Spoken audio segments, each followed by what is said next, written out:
너희도 듣던 날부터 너희를 위하여 기도하기를 그치지 아니하고 구하노니 너희로 하여금 모든 신령한 지혜와 총명에 하나님의 뜻을 아는 것으로 채우게 하시고 주께 합당하게 행하여 범사에 기쁘시게 하고 모든 선한 일에 열매를 맺게 하시며 하나님을 아는 것에 자라게 하시고 그의 영광의 힘을 따라 모든 능력으로 능하게 하시며 기쁨으로 모든 견딤과 오래 참음에 이르게 하시고 우리로 하여금 빛 가운데서 성도의 기업의 부분을 얻기에 합당하게 하신 아버지께 감사하게 하시기를 원하노라. 그가 우리를 흑암의 권세에서 건져내사 그의 사랑의 아들의 나라로 옮기셨으니 그 아들 안에서 우리가 속량 곧 죄사함을 얻었도다. 아멘. 자, 골로새 교회를 위한 기도 두 번째 말씀으로 드립니다. 자, 쉽게 번역되어 있는 공동번역 성경으로 제가 다시 한번 읽어드리겠습니다. 물론 새 번역도 있고요. 쉽게 나온 것들, 현대인의 성경 뭐 이런 것도 있습니다만은 카톨릭하고 같이 개신교가 만든 성경이 공동번역 성경입니다. 공동번역 성경으로 제가 읽어드립니다.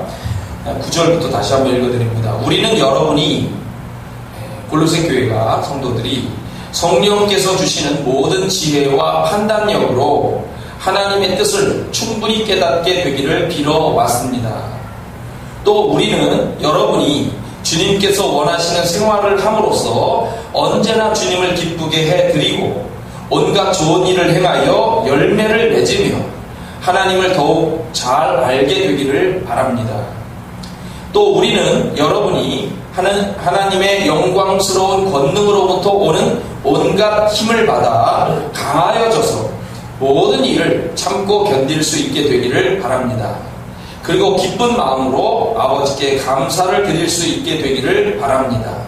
아버지께서는 성도들이 광명의 나라에서 받을 상속에 참여할 자격을 우리에게 주셨습니다. 좀 이렇게 이해가 조금 쉽죠? 아무래도 이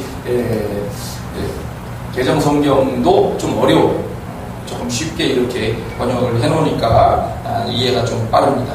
자, 사도 바울은 골로새 교인들을 위해서 기도를 하는데 첫 번째 기도, 지난주에 봤었던 말씀은 하나님을 아는 지식이 있으면 좋겠다. 주께 합당한 삶을 살아라, 열매 맺는 삶을 살아라 라고 이렇게 말씀을 했고요. 자, 오늘 말씀에서는 하나님의 권능을 체험하는 삶을 살라 라고 이렇게 요약을 할 수가 있겠습니다. 자, 먼저 말씀을 다시 들여다봅니다. 그의 영광의 힘을 따라 모든 능력으로 능하게 하시며 기쁨으로 모든 견딤과 오래 참음에 이르게 하시고. 자, 공동번역 성경 다시 읽습니다. 여러분이 하나님의 영광스러운 권능으로부터 오는 온갖 힘을 받아 강하여져서 모든 일을 참고 견딜 수 있게 되기를 바랍니다. 그리고 기쁜 마음으로 연결하여 감사하게 되기를 바랍니다. 이렇게 이제 연결이 되고 있습니다. 자, 하나님의 영광의 힘, 그거는 하나님의 힘을 말합니다. 그 영광스러운 힘인데 하나님의 힘은 인간의 능력을 뛰어넘는 초월적인 그런 하나님의 힘이고 무한한 그런 능력의 힘입니다. 이 하나님의 능력이 임할 때 성도들도 그 능력을 힘입어서 강해진다라고 하는 거죠. 그리고 모든 일을 참고 견딜 수 있게 된다라고 말씀하고 있습니다. 자, 견딘다라고 하는 거는 이게 그냥 우리가 견디니까 이게 견딘다 이렇게 생각을 할 수가 있습니다만 그 의미가 더 정해진 어떤 목표 지점을 향해서 가는 거죠. 정해진 어떤 목표 지점을 향해서 가는데 고난을 무릅쓰면서 계속 전진해 나가는 것을 말합니다. 유혹, 저항 이런 것들을 이기고 묵묵히 목표를 향하여 달려가는 것, 그것이 견딘다라고 하는 겁니다. 오래 참음도 비슷한데 오래 참음은 뭐냐면 무거운 짐에 눌리거나 실패를 당하여도 좌절하지 않고 밀고 나가는 불굴의 투지를 가리킨다. 느낌이 뭐 군사 같다라는 생각이 들어요. 군인. 목표 지점을 향해서 계속해서 밀고 나간다. 좌절하지 않고 밀고 나간다. 예. 자, 이거를 위해서 기도를 한다는 거죠. 어려움이 있어도 그러니까 신앙을 잘 지키고 계속 전진하기를 바란다 이런 얘기죠. 쉽게 얘기하면. 자, 하나님의 힘에 대해서 우리가 먼저 살펴봅니다. 태초에 하나님이 천지를 창조하시니라. 성경을 딱 피자마자 이 말씀이 나옵니다. 이 말씀이 너무 귀해요. 왜? 우리가 존재하는 이유를 알 수가 있기 때문이에요. 이 세상이 그냥 우연히 존재하는 것이 아니라 하나님에 의해서 정교하게 창조되어졌다. 그리고 이 우주를 볼 때마다 광대하잖아요. 우리 평상시에 이렇게 우주를 보지 않는데, 저는 이제 여러 가지 활동을 하면서 인터넷도 검색을 하면 때때로 이렇게 우주의 이런 것들, 별무리들에 관한 것들도 보게 되는데, 우주가 얼마나 광대한가에 대한 것을 느낍니다. 그리고 아름답고도 조화로운 자연을 보게 되고요. 또 인체의 신비를 늘 느끼게 됩니다. 하나님이 천지를 창조하셨다. 또 민수기서 23장에 보면 하나님이 이스라엘 백성을 애굽에서 인도하여 내셨으니 그의 힘이 들소와 같다. 그렇습니다. 구약 성경에서 하나님이 사람을 구원해 주시는 가장 대표적인 증명된 사건이, 물론 이제 노아의 홍수 사건에서도 이렇게 보여지긴 합니다만은, 이스라엘 백성들이 대단히 적어도 이스라엘 백성들만 250만에서 또 여러 잡족들까지 해서 400만 명이 탈출하는데, 그런 어마어마한 사람들이 함께 느끼고 경험한 고백이 어마어마한 하나님의 이런 구원의 능력을 보여주잖아요. 이런 구원 같은 구원이 오늘 우리에게도 이어진다, 연결된다, 이런 구원을 볼 수가 있습니다. 역대상 16장, 만국의 모든 신은 헛것이나 여호와께서는 하늘을 지으셨도다. 역대상 28장, 솔로몬아, 자, 다윗이 유언하는 장면에 나옵니다. 솔로몬아, 너는 내 아버지의 하나님을 알고 온전한 마음과 기쁜 뜻으로 섬길지어다. 여호와께서는 모든 마음을 감찰하사 모든 의도를 아시나니 내가 만일 그를 찾으면 만날 것이요 만일 내가 그를 버리면 그가 너를 영원히 버리시리라. 하나님을 잘 믿고 따르라고 얘기하고 있습니다. 시편 11편, 여호와께서는 그의 성전에 계시고 여호와의 보좌는 하늘에 있으며 그의 눈이 인생을 통촉한다는 것은 헤아려 살피시고 그의 안목이 그들을 감찰하시도다. 시편 24편, 영광의 왕이 누구시냐? 만군의 여호와께서 곧 영광의 왕이시로다. 예레미야서 10장, 여호와께서 그의 권능으로 땅을 지으셨고 그의 지혜로 세계를 세우셨고 그의 명철로 하늘을 펴셨으며, 이렇게 세상을 창조하시고 다스리시는 하나님이신데, 이 하나님은 예수 그리스도를 죽음에서 일으키신 분이십니다. 사도행전 13장, 하나님께서 죽은 자 가운데서 그를 일으키사 다시 썩음을 당하지 않게 하실 것을 가르쳐 이르시되 하면서 말씀 나옵니다. 고린도후서 13장, 그리스도께서 약하심으로 십자가에 못 박히셨으나 하나님의 능력으로 살아계시니 우리도 그 안에서 약하나 너희에게 대하여 하나님의 능력으로 그와 함께 살리라. 예수의 부활은 우리의 부활이다 라고 하는 걸 믿고 있는 말씀입니다. 또 이런 하나님의 능력의 힘은 성도들이 환난 중에서도 하나님의 위로를 받으며 환난을 이기며 환난 속에서도 흔들리지 않게 하시는 능력으로 역사하기 때문에 우리는 견딜 수가 있고 오래 참을 수가 있는 겁니다. 사사기서 7, 8장에 보면은 구약에서 나타난 전쟁 중에서 아주 최고의 전쟁으로 얘기할 수 있는 기드온의 300용사의 이야기가 나오고 있습니다. 자, 이스라엘의 사사기 시대죠. 자, 미디안의 병력이 쳐들어왔습니다. 얼마냐? 13만 5천 명. 별거 아닌 거라고 생각할지 모르지만 13만 5천 명이 이렇게 한 번에 밀고 온다고 생각해 보세요. 이스라엘이 큰일 났잖아요. 그런데 이스라엘 병력이 이 미디안의 13만 5천 명 병력과 싸울 사람을 물론 모집했는데 12,000명 정도 모였는데 다 돌려보내죠. 결국 300명만 남았어요. 하나님의 놀라운 구원을 보여주려고 하는 이런 장면입니다. 그래서 이 13만 5천 명과 결국은 싸워서 이기도록 이렇게 역사하셔요. 맨 처음에 12만 명을 이기고 그다음 15,000명 도망간 사람들을 또 추격해서 끝장을 내죠.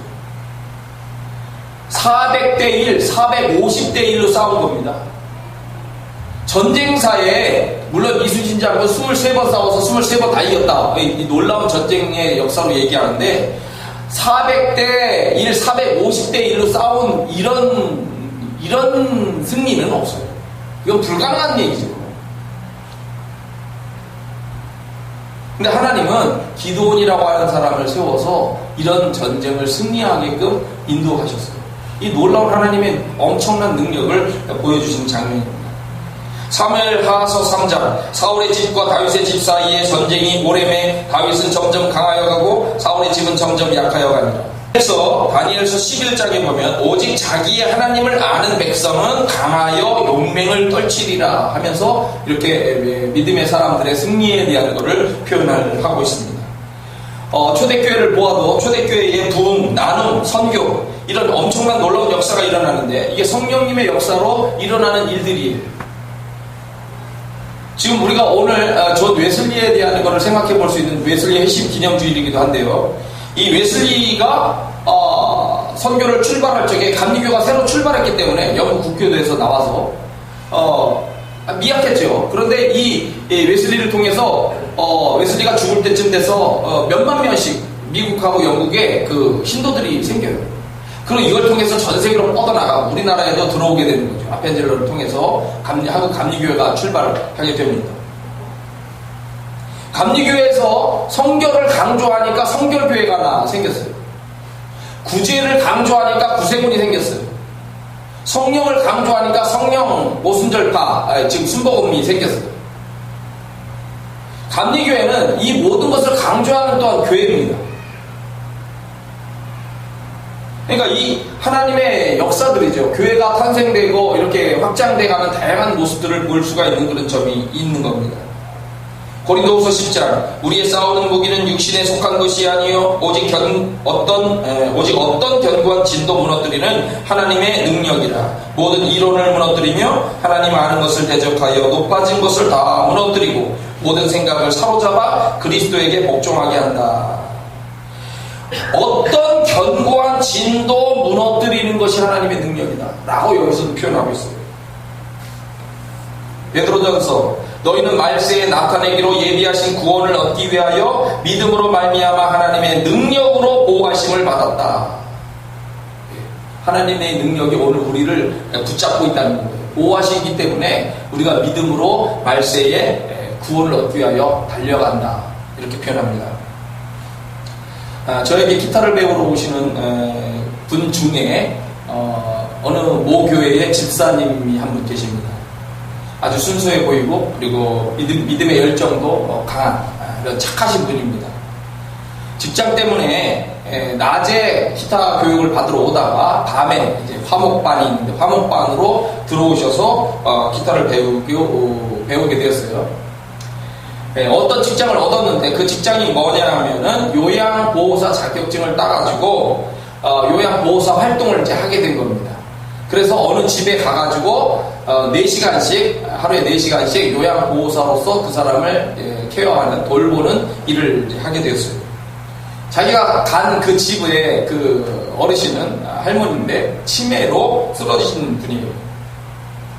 자, 치매에 걸리신 분인데 이분의 상태가 상당히 좋지 않았어요. 처음에. 이분을 처음에 가자마자 목욕부터 시켜드렸다고 합니다. 원래 목욕을 기본적으로 시켜드리는 것이 일주일에 한 번으로 보통 평균적으로 되어 있다고 하는데 이분은 매일 가자마자 이 할머니를 정성껏 씻겨드리는 일부터 했습니다. 힘들지만 매일 그걸 했습니다. 그리고 누워 계신 그 분을 위해서 저한테 와가지고 기타를 특별히 더 배웠어요. 찬송가를 어떻게 다루면 되느냐. 그래서 찬송가에 대해서 2시간 정도 조옮김에 대한 방법 그리고 주법 다양한 방법들을 배워가지고 그분에게 가서 자기의 수준의 목소리에 맞는 목소리로 이분에게 찬송가를 계속 불러드리기 시작을 했고요. 그리고 이분을 위해서 할머니를 위해서 정성껏 기도를 해드렸고요. 그리고 성경을 계속 읽어드렸습니다.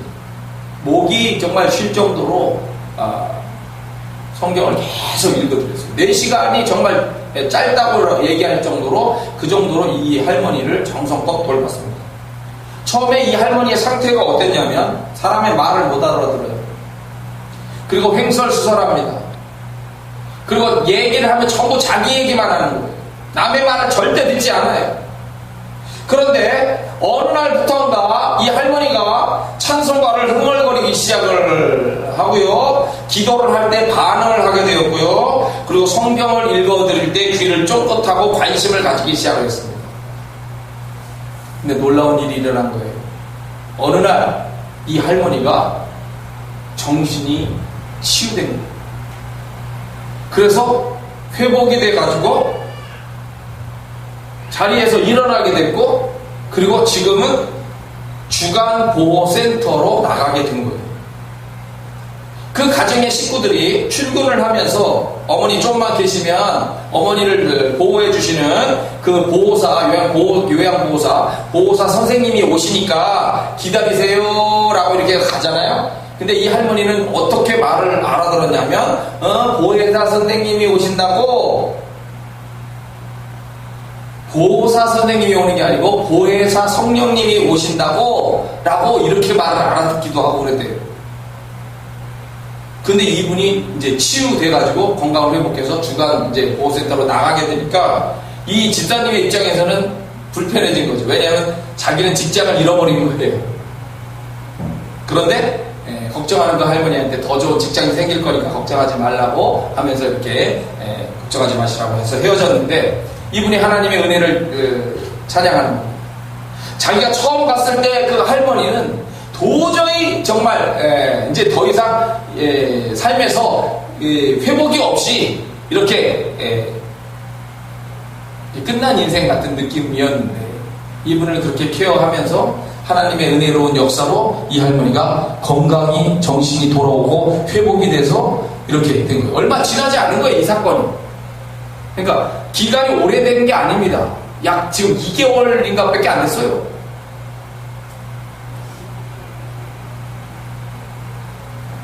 유명한 정신의학자 칼 융이 있는데, 이 칼 융이 인간이 권위의 한계를 느낄 때 3가지 심리적 현상이 일어난다, 이런 말을 했습니다.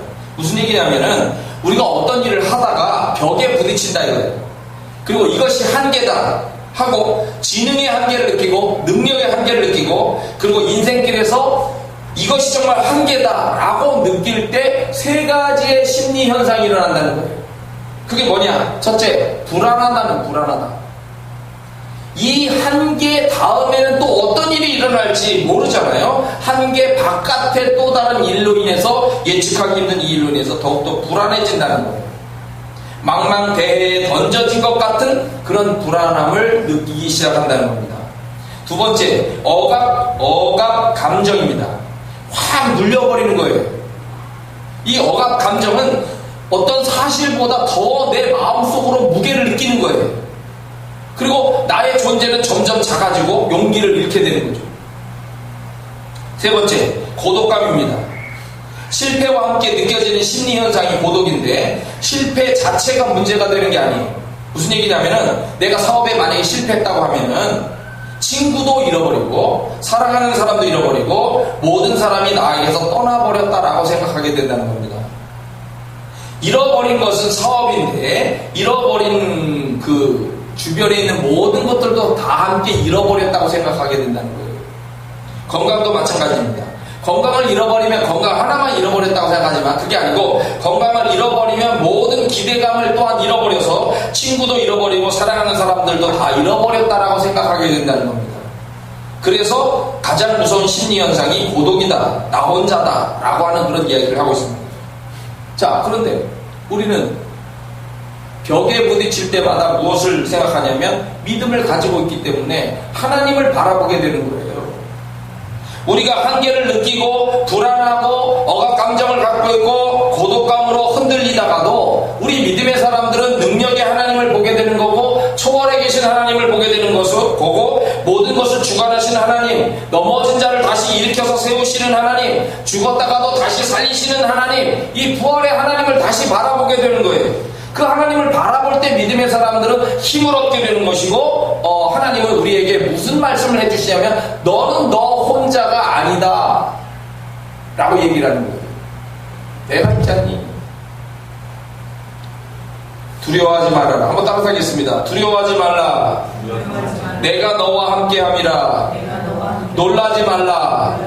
나는 내 하나님이 됨이라. 내가 너를 굳세게 하리라. 참으로 너를 도와주리라. 참으로 나의 의로운 손으로 너를 붙들리라. 살아날 가능성이 전혀 없어서 이게 바벨론 포로로 가가지고 이스라엘 백성들이 쫄딱 망한 거예요. 그때 이 이사야를 통해서 전해주시는 하나님의 음성인 겁니다. 이게 이사야서 41장 10절. 구원의 가능성이 애굽에서도 물론 없었지만 더 심각한 고난이 바벨론의 포로로 가서 나라가 완전히 그 임금 시드기야 두 눈을 뽑히고 가잖아요. 자기 두 아들을 눈이 떠 있을 때 쳐 죽이는 걸 봤고 자기 두 눈은 뽑힌 채 이 시드기야 끌려가는 거예요. 그거를 그 국민들이 보았고 소문을 들었다고 생각해 보세요. 우리 왕이 저렇게 아주 비참하게 말로를 해가지고 이 나라 이제 끝났다. 근데 하나님 얘기하시는 거예요. 내가 회복한다. 망했지? 내가 회복한다. 끝났지? 끝난 게 아니야. 하나님의 이 놀라운 말씀을 통해서 이사야 선지자를 통해서 이스라엘 백성들이 꿈을 가지고 희망을 가지고 그 바벨론 포로에서부터도 믿음을 지키면서 돌아오는 거예요. 결국 하나님의 역사로 해방이 돼가지고 이런 하나님의 놀라운 역사를 믿을 때 너는 견딜 수 있고 오래 참을 수 있다. 그런 얘기인 거죠. 오늘 우리들도 마찬가지인 겁니다. 우리가 견딜 수 있고 오래 참을 수 있는 거는 내 자신의 힘과 능력으로 물론 될 때도 있어요. 근데 내 자신의 힘과 능력이 안 될 때 한계에 다다랐을 그 순간에도 그분은 역사하시기 때문에 그분을 바라볼 때 우리는 다시 힘을 얻고 이겨나갈 수가 있는 거예요. 자, 12절 말씀 봅니다. 우리로 하여금 빛 가운데서 성도의 기업의 부분을 얻기에 합당하게 하신 하나님 아버지께 감사하게 하시기를 원하노라. 그가 우리를 흑암의 권세에서 건져내사 그의 사랑의 아들의 나라로 옮기셨으니 그 아들 안에서 우리가 속리 않고 죄사함을 얻었도다. 자, 공동번역으로 다시 읽어드립니다. 기쁜 마음으로 아버지께 감사를 드릴 수 있게 되기를 바랍니다. 아버지께서는 성도들이 광명의 나라에서 받을 상속에 참여할 자격을 우리에게 주셨습니다. 아버지께서는 우리를 흑암의 권세에서 건져내시어 당신의 사랑하시는 아들의 나라로 옮겨주셨습니다. 우리는 그 아들로 말미암아 죄를 용서받고 속박에서 풀려났습니다. 자, 하나님의 능력으로 견디고 오래 참으며 하나님의 나라를 목표로 향해 가는 성도들은 하나님의 나라를 기업으로 받았다는 거죠. 구약에서 이스라엘 백성들이 가나안 땅을 얻는데 이 가나안 땅을 얻는 것은 육신적인 기업을 어떻게 얻느냐라고 하는 걸 보여주는 생생한 역사이며 이제 우리가 바라보는 하나님의 나라는 영적으로 그리스도인들이 얻을 기업이 있다라고 하는 것을 보여주는 사건인 거예요. 하나님의 나라는 성도들의 삶의 목표이기도 합니다. 하나님의 능력으로 예비하신 이 영적인 기업이 있기 때문에 성도들은 유혹과 고난을 견디고 오래 참을 수가 있게 되는 겁니다. 우리의 영적인 기업인 하나님의 나라를 자격이 없는 우리에게 합당하게 주시는 것은 하나님의 은혜예요. 우리는 그저 하나님을 믿는 것뿐인데 그 하나님의 큰 은혜로 말미암아 내가 어마어마한 나라를 너희들에게 상속해 주겠다라고 약속을 하시는 거니까요. 그렇기 때문에 하나님의 나라를 얻게 하신 하나님께 성도들은 영원히 감사하는 것이 당연한 겁니다.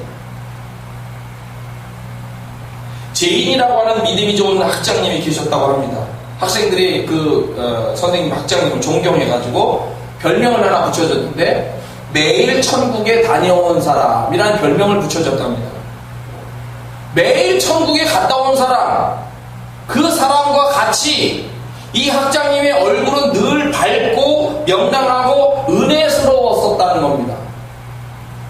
학생들이 물었어요. 선생님 도대체 어떻게 이럴 수가 있습니까? 이 제인 학장님이 이렇게 얘기를 했어요.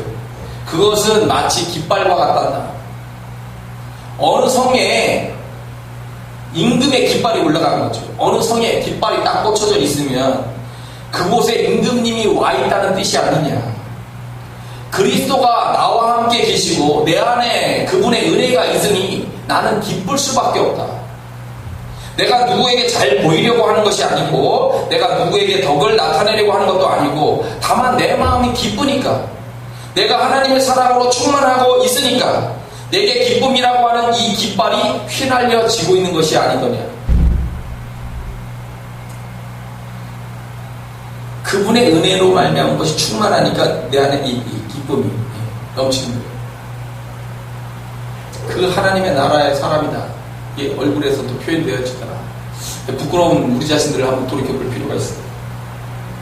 정말로 당신은 하나님을 사랑하고 있습니까? 정말로 하나님의 나라를 소망하고 있습니까? 정말로 하나님의 은혜에 감사하고 있습니까? 그렇다면 그것은 숨길 수가 없다는 거예요. 하나님을 사랑하고 있고 하나님의 나라를 소망하고 있고 하나님의 은혜에 감사하고 있다면 그 사람은 기뻐할 수밖에 없고 항상 이겨낼 수밖에 없고 항상 감사하며 살게 된다는 거죠.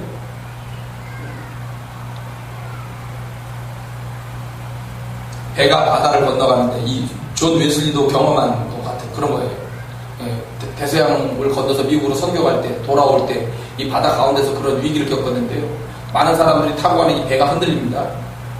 거센 폭풍우를 만나가지고 뒤집어지려고 하는 듯이 요동을 치니까 사람들이 막 살려달라고 아우성을 치고 난리가 났는데 한 노인만큼은 평화로운 얼굴을 하고 있더랍니다. 그래서 질문을 했죠. 존 웨슬리 같은 경우는 모라비안 교도들 동방교에 연관된 그죠? 그 사람들에게 물어요. 당신들 어떻게 평화로울 수가 있습니까? 똑같은 얘기인데 이 노인에게 물어요. 당신 어떻게 태어날 수 있습니까? 라고 하니까 당신 두렵지 않습니까? 아, 두렵지 않습니다. 저에게는 두 딸이 있는데 큰 딸은 몇 년 전에 잃었어요. 죽었어요. 그리고 지금은 내가 작은 딸을 만나러 가고 있는 상황입니다. 만약에 이 배가 뒤집혀가지고 우리가 죽게 된다고 한다면 나는 천국에 있는 딸을 먼저 만나게 될 것이고 만약에 이 배가 항구에 무사히 도착한다면 작은 딸을 만나게 될 것입니다.